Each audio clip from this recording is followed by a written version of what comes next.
right, folks, welcome everyone uh, to this session. My name is David Espejo. I'm with the Union.ai team in the solutions team specifically, and I'm glad to be your host today. So, if you're watching us live or if you're watching the recording, anytime, glad that you are here. Whenever you're watching or wherever you're watching, feel free to ask questions in the comments box, either if it's LinkedIn or YouTube. Feel free to ask your questions there. The goal of this session it's pretty simple. We will introduce Union self-managed deployment option, and we'll do it in the best way I know. We will just deploy it live, and we'll configure it live. And today with me, I think it's my good friend Pablo. Uh, hey Pablo. Yeah. There you go. Hey, buddy. Welcome. So, yeah, the idea is that we'll deploy this live, configure this live, at least live, the other part for time constraints or just for fear of the demo gods. I already have it configured, the multi-cluster pair, multi-cloud specifically. So we will have a setup where, depending on the project or domain you choose, uh, it will use a specific cloud environment. Um, just to show that the entire process is one of the many benefits of hosting Union in your infrastructure. So I'll start sharing my screen. Wait. Oh. So what is this? If you go to the Union Docs site and this drop down, you will find this self-managed option. Uh, you can find here the user guide, Sarah. What I'm mostly interested is the architecture to show you a little bit what is this. So far, Union has been a fully managed offering powered by Flight, but you bring your cloud account and we will use infrastructure as code essentially to set up all the infrastructure in your cloud account and connect back to the control plane, and you're just ready to use this. So you don't need to manage infrastructure; just connect to the endpoint and start writing workflows and running executions. So that's been Union so far. But we get a lot of customer feedback. Hey, we want to have more control over, especially over the infrastructure or the data plane. And by data plane here, I mean the components, the Union components that actually run executions. So that is what self-managed is all about.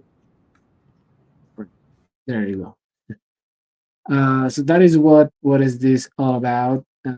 Sorry about this. Yeah, the data plane or the union services that run executions, you can now run them on any Kubernetes cluster.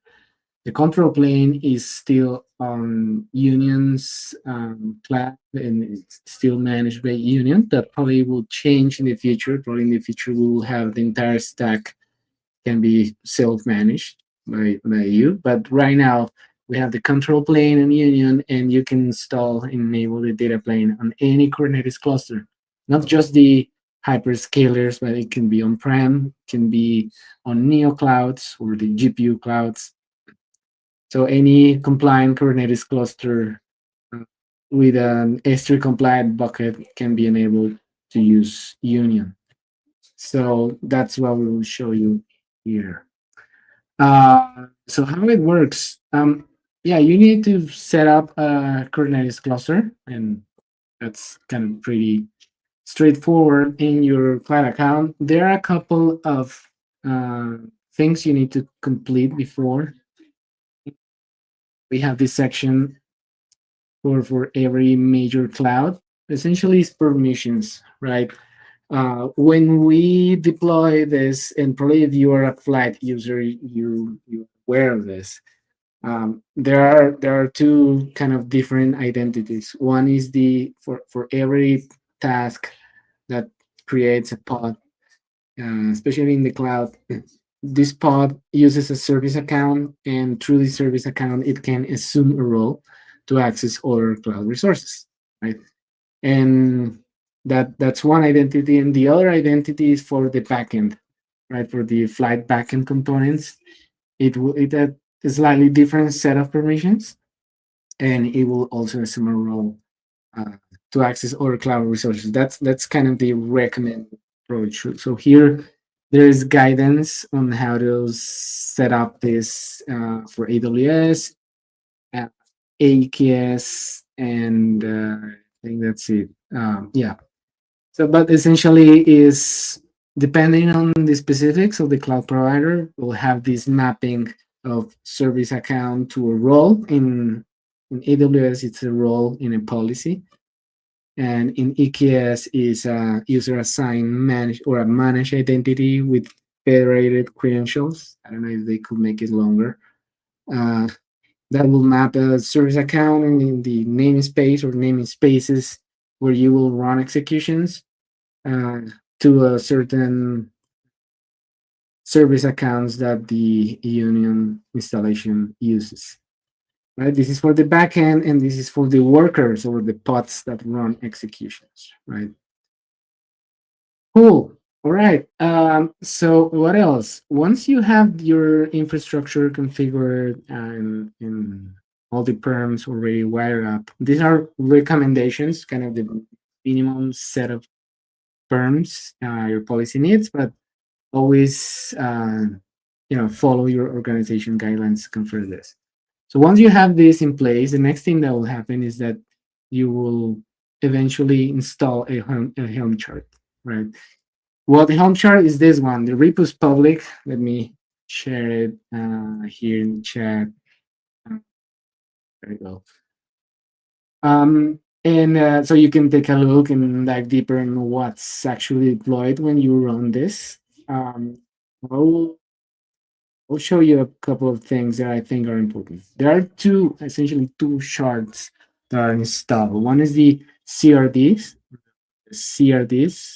which is basically the same flight workflow CRD that flight uses in OSS, right? This is essentially the same. And at least for the version one of Union. In version two, this is probably going to change massively uh, to be released.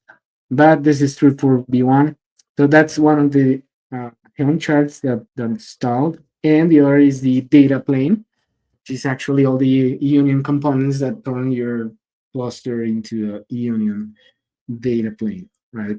So we'll have a number of components that not all of them are enabled by default, right? So the cluster resources sync, just to give you a little bit of an overview. Cluster resources sync, this is a controller that will maintain certain specific resources synchronized uh, in your data plane or multiple data planes, right? As I said at the beginning, and one of the big values of Union self-managed is how easy you can, much easier than probably in flight and with other features, you can enable multiple Kubernetes clusters on the single control plane, and how to maintain things like namespaces for executions, for project domain namespaces, or service accounts, or roles, etc. How to keep this synchronized throughout these different multiple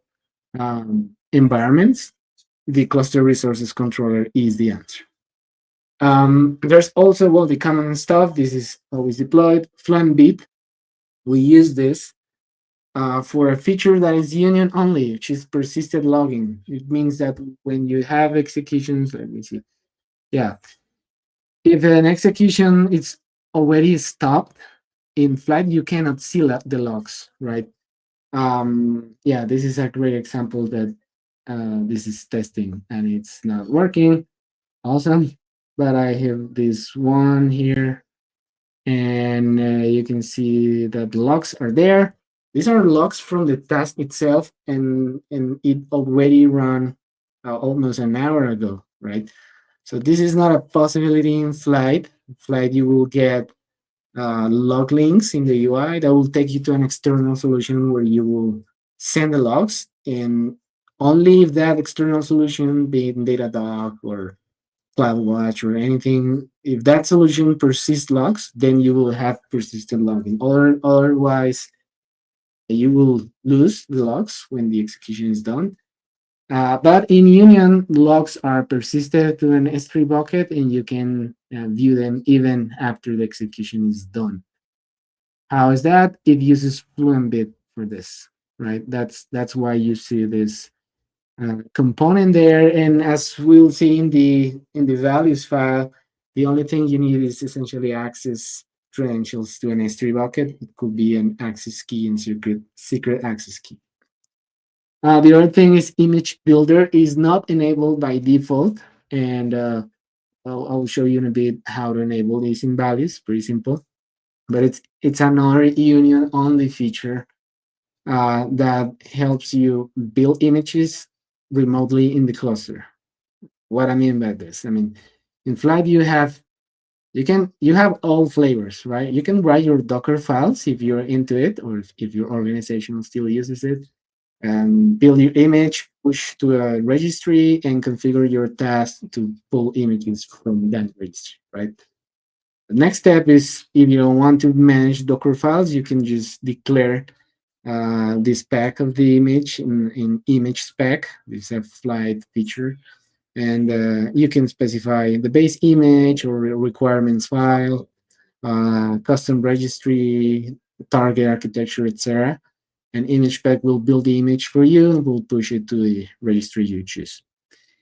Image builder is, but it will still use the build kit component in your local OCI compliant container daemon, right? Whatever it is, if it's Docker or Cry or any, right? It will use your local build kit daemon, let's say, to build the image and push it uh, to the registry. With image builder, you don't even need to have anything locally. You don't need to have Docker or anything locally, because it will use the cluster to build the image and push it to a registry that is automatically assign permissions for your executions to push and pull, right? So it's a step further in easing automating image, container image. You can enable this. There's no additional cost. You just, the only thing you need to do is to be a Union customer, something that I expect you enjoy.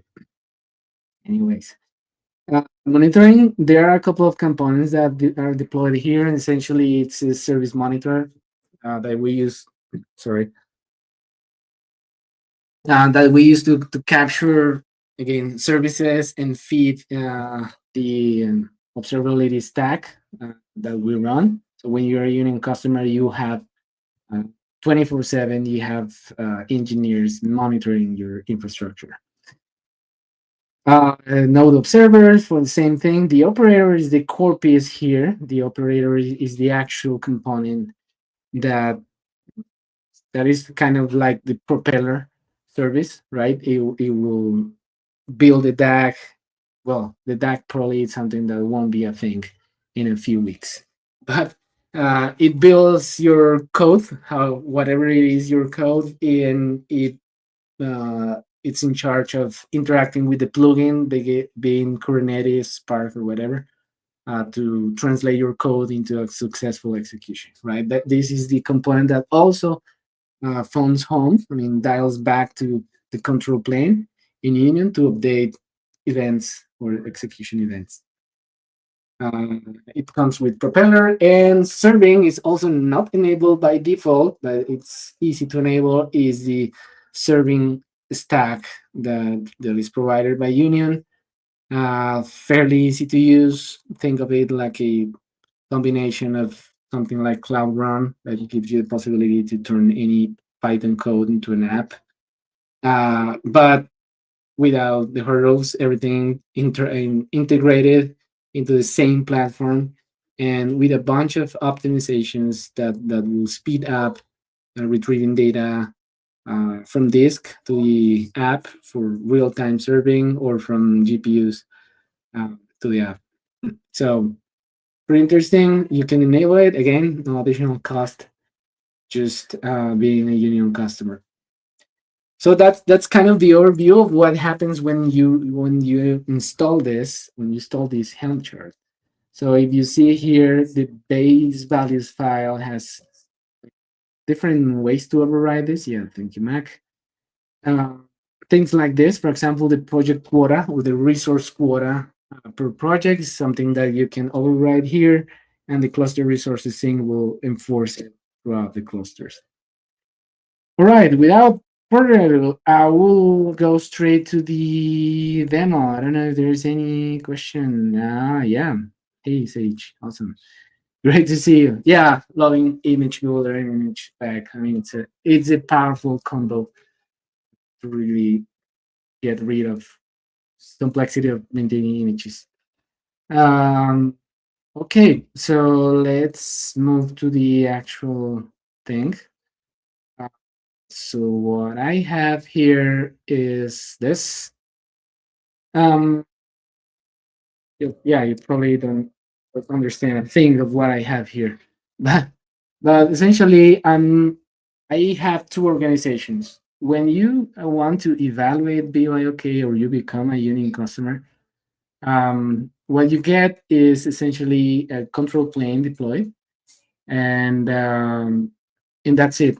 With a couple of data points from that data plane, essentially an URL and a cluster name, you are ready to start configuring your cluster.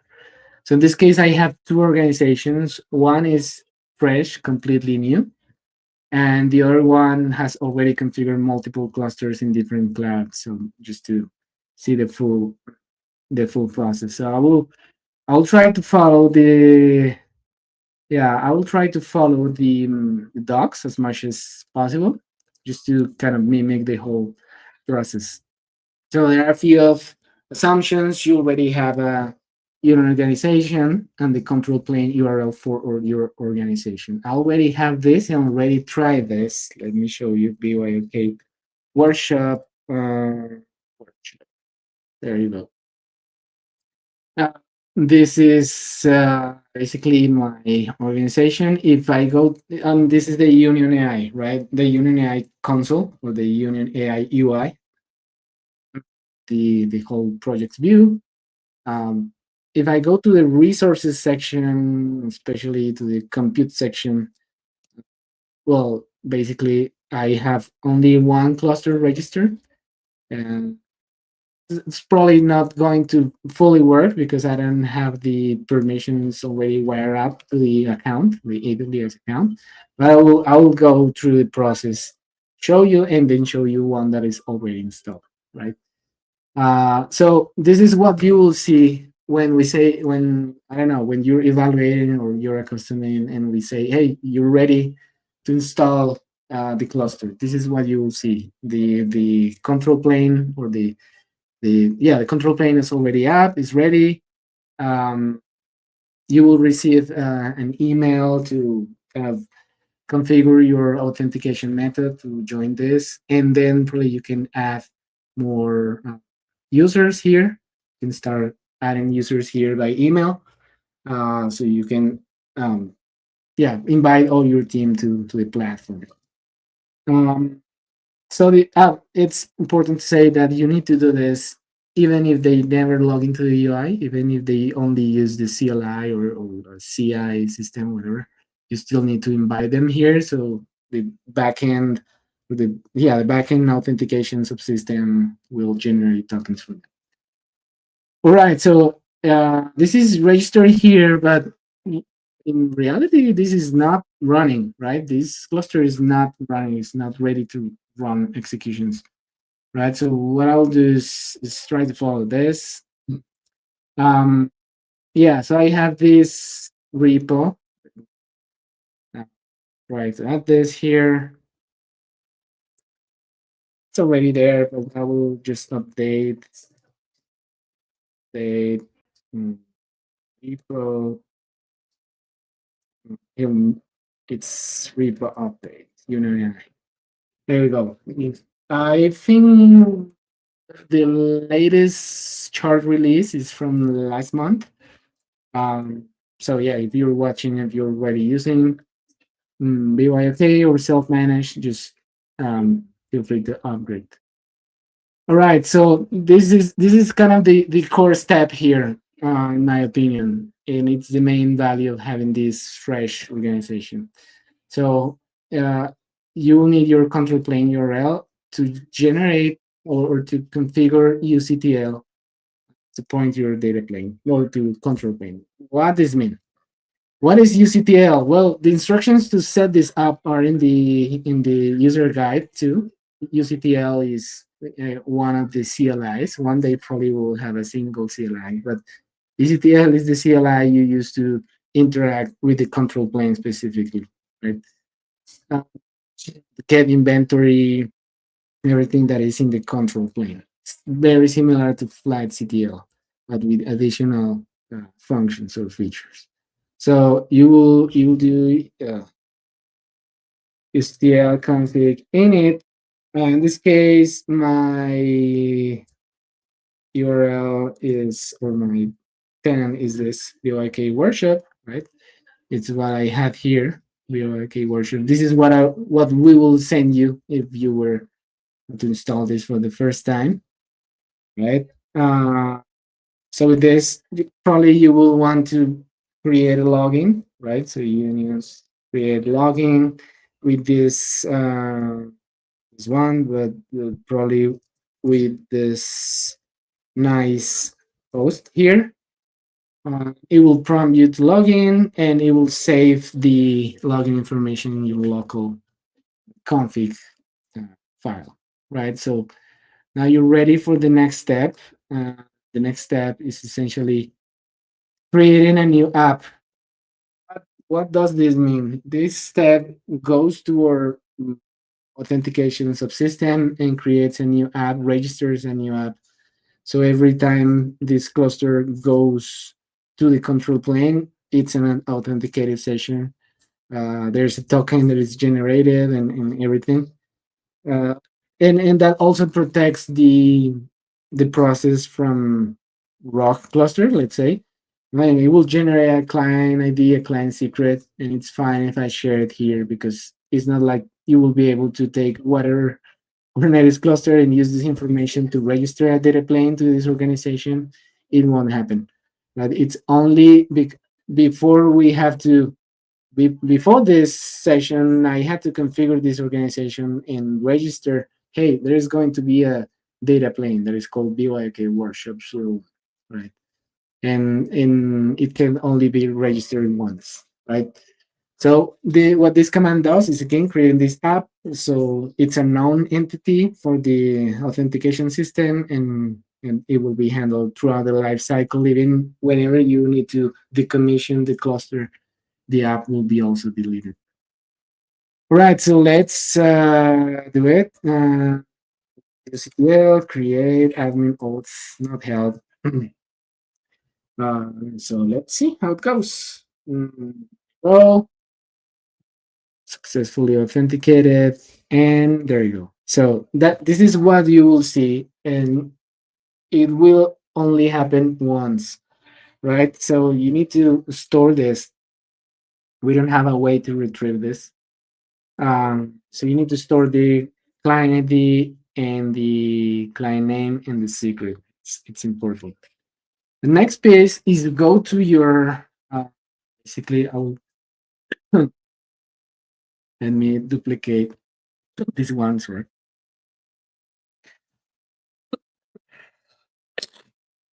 Sorry.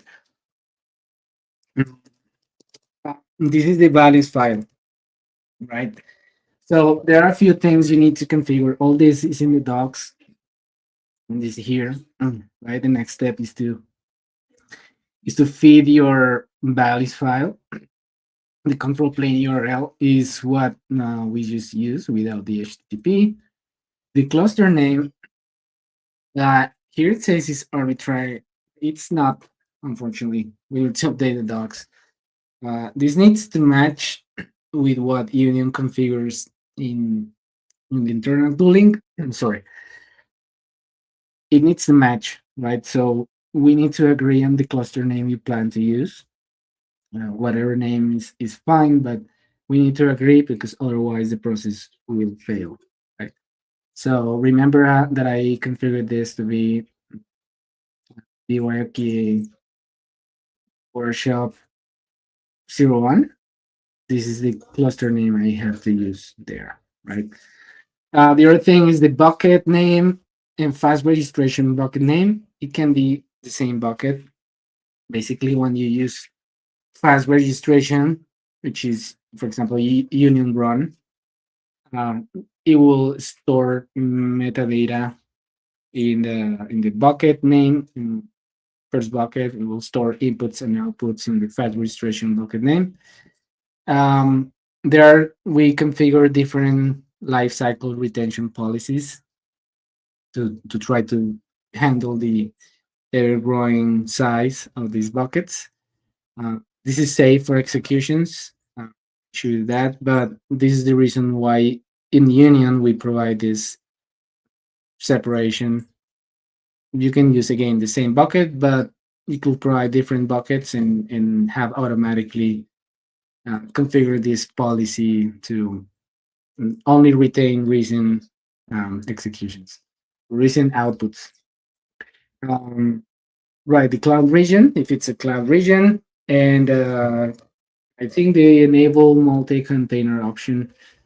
It's exactly needed for this to have these multiple buckets.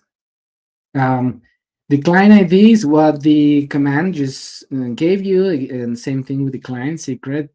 And there are a few annotations that depending on the cloud, you will need different things. For example, in Azure, this is much more involved. You'll need more annotations, more things, but the goal is the same, right? When a worker pod uses a service account, this service account, this is true for majority of the cloud providers, will use an annotation to refer to a role or an identity, and then it will assume that identity, right?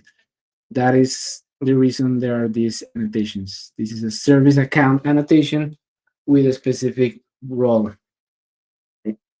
And user role, station key and value, and that's fine. And with Fluentbit, uh, again, it will use the same service account. You can have a single service account for a single role, sorry, for everything, or you can have a separate role for the worker pods.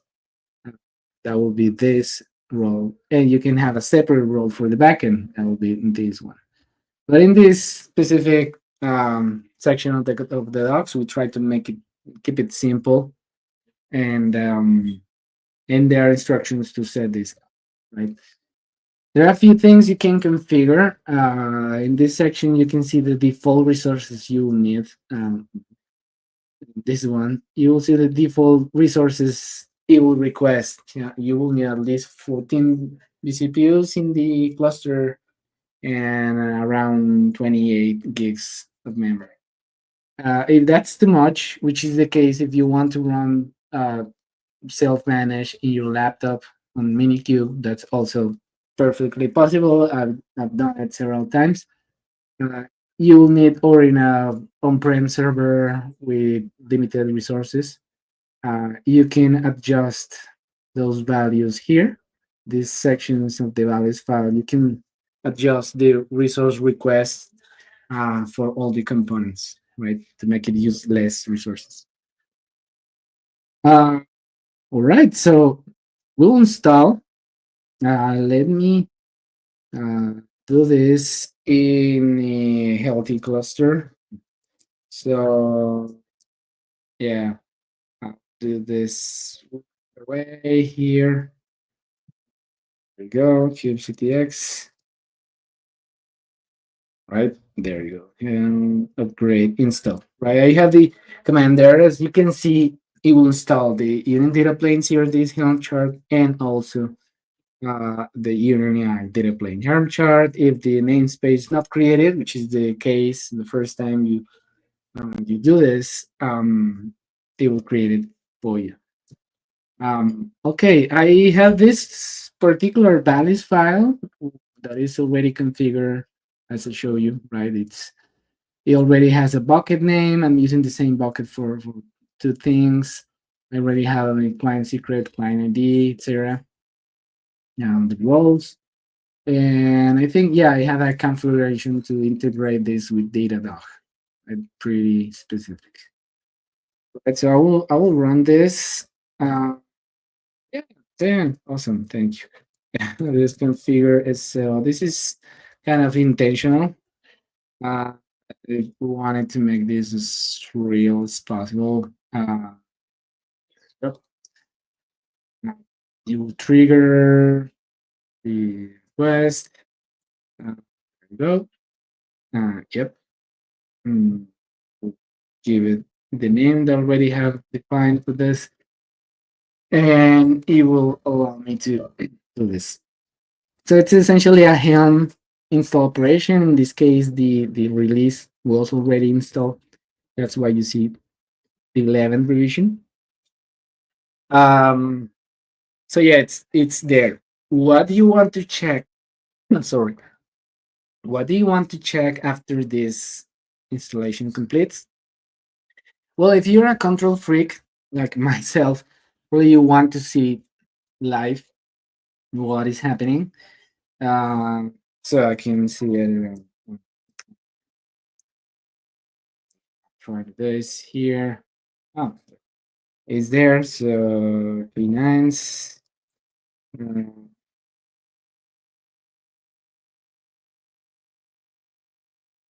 there you go. So I'll see here. Right, space. So everything will land in the union namespace by default. Um, and these are all the components, right? Uniprate is invalid, selector, match labels, data plane, match expressions. Um, yeah, this is strange, but this is up and running. So these are all the components that will get deployed. So you can see it's pretty heavy in certain ways. So it's fine if you tweak the resources if needed. There's an additional component that I didn't mention. This is true for Union customers. Open cost. We use this stack to retrieve and calculate utilization, also to give you cost estimations for the compute layer and as accurate as possible billing for your workload cost, right? Something that you can see here in dashboard. If you go to the cost section, you will see workload and compute cost. Oh, this is not there. I'm using it. Let me use my other organization where this is running, and I don't think it's configured there either. But yeah, oh yeah, it's there. Not a lot of usage, but you will see here cost and compute cost estimations. Um, all right. So in general, what is happening here? Well, it's the deployment and it's up. So how to verify that the control plane see this successfully? So I will change to my other organization, the one that already has multiple clusters installed. Um, just right, STL get clusters.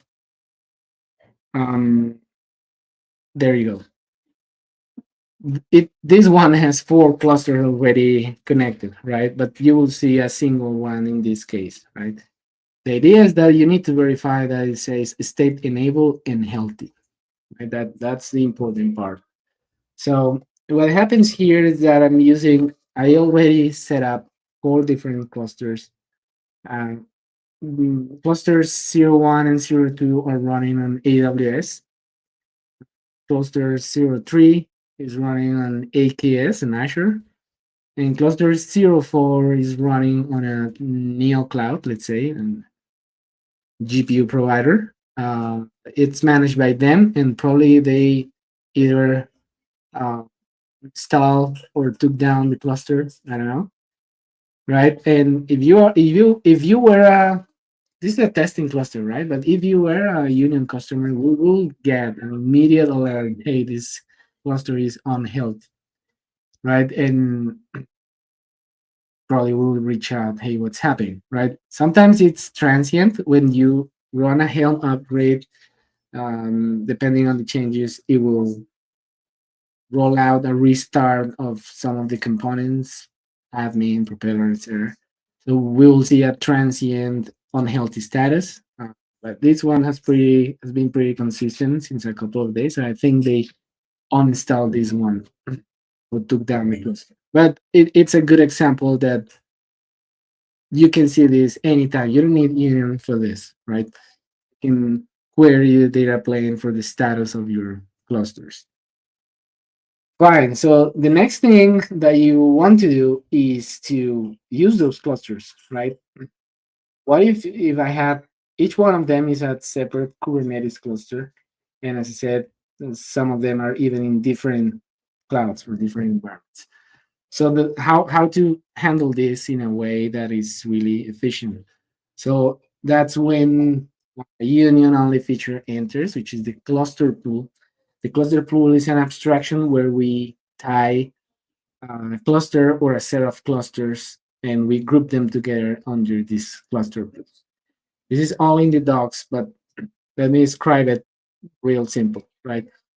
If you want two clusters to be in the same cluster pool, they must share the metadata bucket, right? This bucket name you have here. Now you find here, this one, right? Both of those clusters, two, three, four, 10 of them in the same cluster pool, they will need to use the same metadata bucket. If those clusters are to be in separate cluster pool, they must use different metadata buckets. How to use cluster pools? Well, uh, first let me go back and see if there are questions. No. Any point in time, you can ask questions. And if you're watching the recording, you can just go to slack.fly.org and ping us anytime with questions. I think there is a Union channel there. You can ping us anytime. All right. So with UCTL, you can query again the control plane and find about this. So look, I already defined a number of pools. It's just pretty much coincidence or I don't know, the habit that I use production, staging, development. It doesn't have uh, to do with domains, right? It could be a different thing, right? I could name it whatever, I don't know, GPU farm or whatever, right? I just in this case use this to kind of try to match with the domains, but it's not a need. You can the only mapping is in this case at this level is cluster pool name and the cluster or clusters that will be grouped under that uh, pool, right? So you can see, for example, in the default pool, you need to always have a default pool. In fact, when we provision this, you will get a default pool, right? Uh, Default pool will have at least the first cluster there, right? When you start adding more clusters, you will need to make decisions, right? Because as I said, if you add a second cluster, but it's meant to be used by a separate project, or it's meant to use a different metadata bucket, you will need to configure cluster pools accordingly. So in this case, in the default cluster pool, we have two clusters.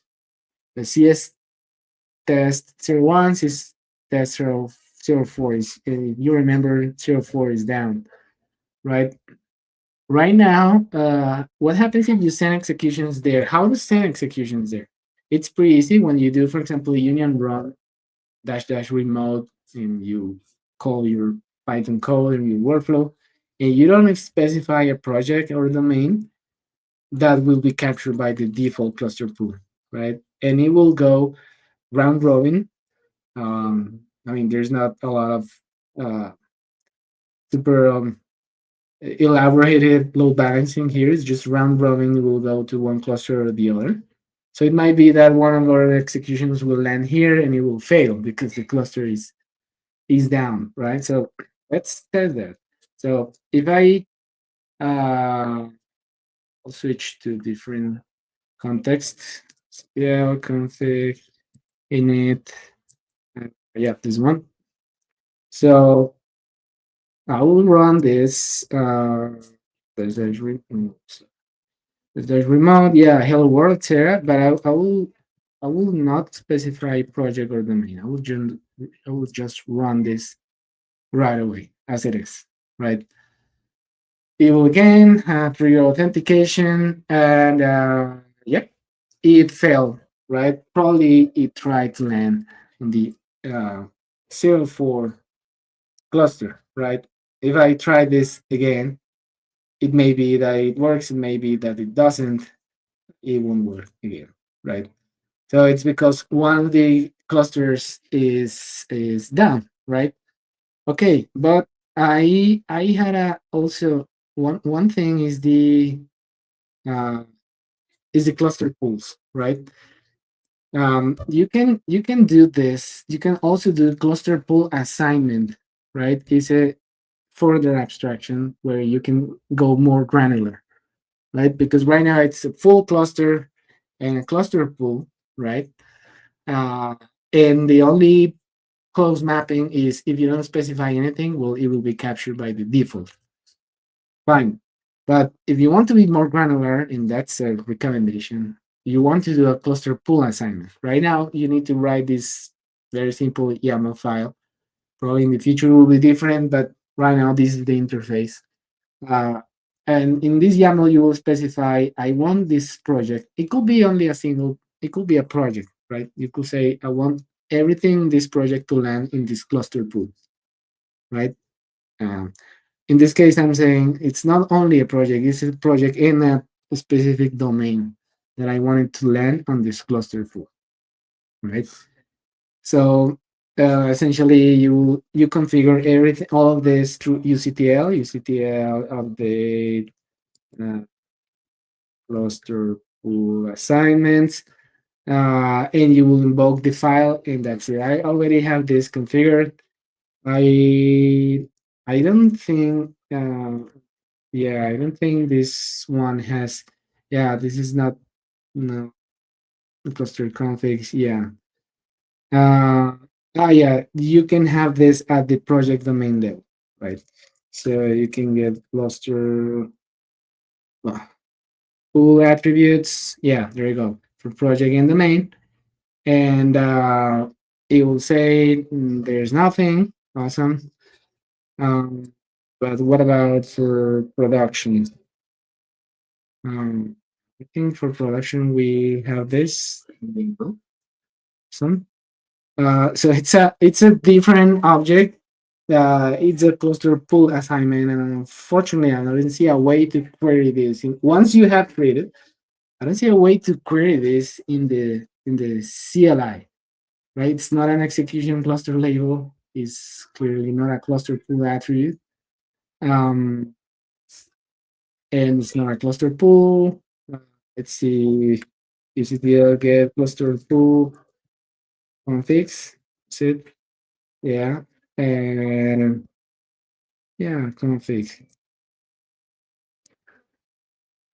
It's the same thing. So yeah, virtually, I will take this with me to check with the team because yeah, I don't see a way to query the assignments. But we are already there, and this is in the docs. Yeah, if you go to the Union docs uh, and the deployment section, there is this multi-cloud, multi-cluster section.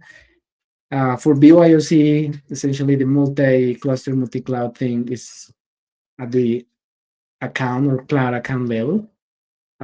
With self-managed, yeah, with self-managed is the Kubernetes cluster level, right? We have this there. This is how you will configure this cluster full attributes. Yeah. Um, so yeah, if it's a cluster full attributes, you should have retrieved this. But okay, we will use it for now. We will use it. I will show you how to use this. So if you go back to uh, this project, Union run remote, remote, and I'll specify project and domain. So for now, I'll specify this to be staging, right? Because I have this configured to go to a specific uh, cluster. So Union remote staging. Um,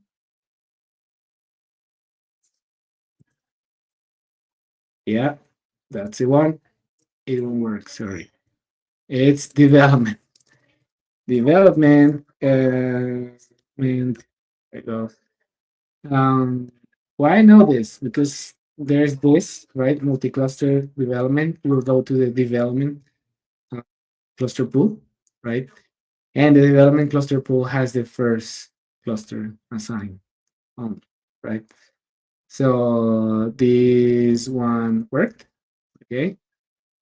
And the interesting part here is that uh, this is one we wanted to verify, right? It landed in the 0, 1 cluster as expected, right? So um, workload placement becomes fully deterministic. You can control where things land. It can be project, it can be project domain, or it can be project domain workflow. You can even make a specific workflow in a project in a domain to land in a specific cluster pool, which is something very useful for use cases like, hey, I have for only for inference, for production, I have access to these Neo Cloud account as one of the GPU clouds. How can I make sure that only this workload runs there? This is how, right? This is how you can control it. Right. So now, how to make this land in a different cluster in the staging, um, in the yeah, in the prod. Sorry, production will be it's if it's multi-cluster testing production domain, it will land in the production cluster pool name, production cluster pool, which is the CS test 03 cluster. That doesn't mean anything to you, but this cluster is running on AKS. The first one that we just saw is on AWS. This is AWS. I can probably show you this. This is multi-cluster testing. That was development. And yeah, there is one that completed, I don't know, 2 minutes ago, right? And it's the same name, right? This is this is the execution. It landed on EKS. This is just to show you that that it's true that this is EKS, right? Uh, but what if I go to uh, sorry BYOKCS AKS admin? This is AKS, right? You can see here that Azure Kubernetes Service. Uh, it has the kernel of Azure. This is Azure, right? So we'll keep this open. And this is my production environment, by the way. Yeah, this is completed 2 hours ago. So I will trigger an execution there. How? Well, if the last one was in the multi-cluster testing development domain, this one has to run on the production domain. Right? This is the only thing we need to change, and it should land there.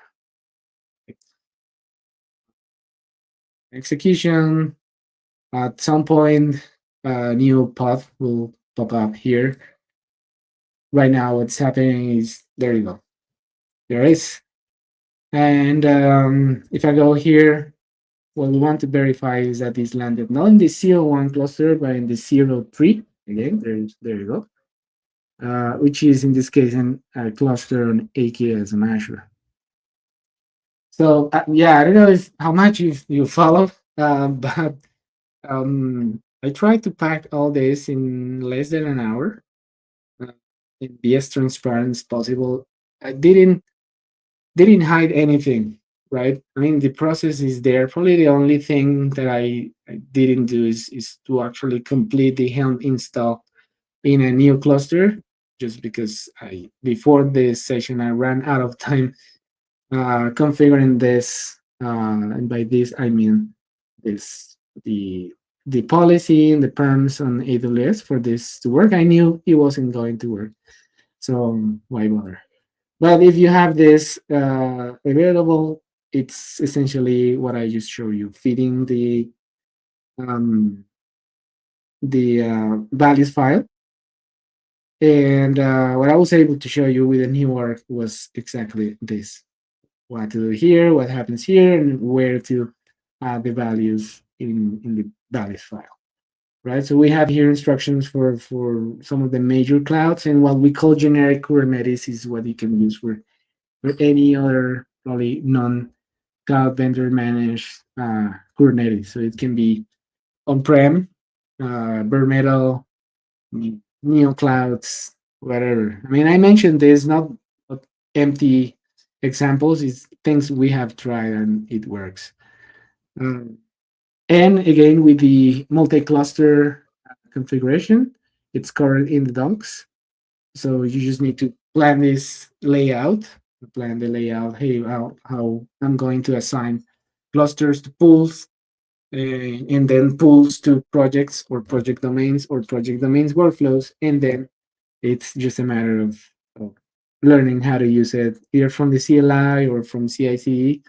And many times the CI/CD system has the command kind of hard coded, so it will be there, and and you will have full control on where your workloads land. All right. Uh, yeah, I think that's all I had for now. I don't know if there are questions.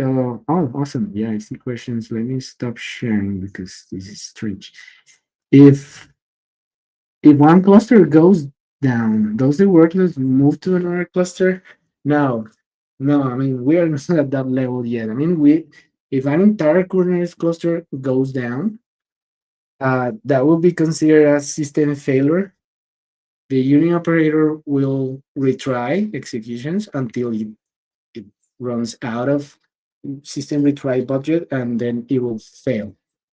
Um, in the future, probably Union B2 will have the ability for you to control to go even more granular, to go at the task level and be able to specify the task level. Hey, I have this workflow with, I don't know, 10 tasks.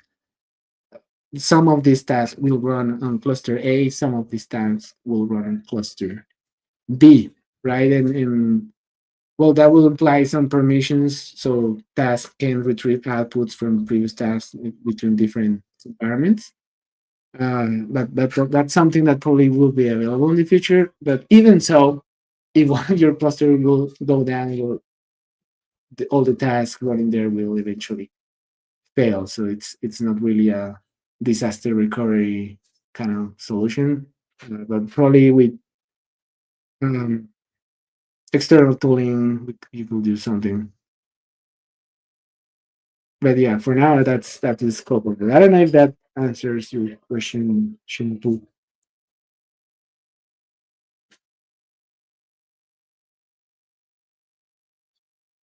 Awesome. Any other question, comment?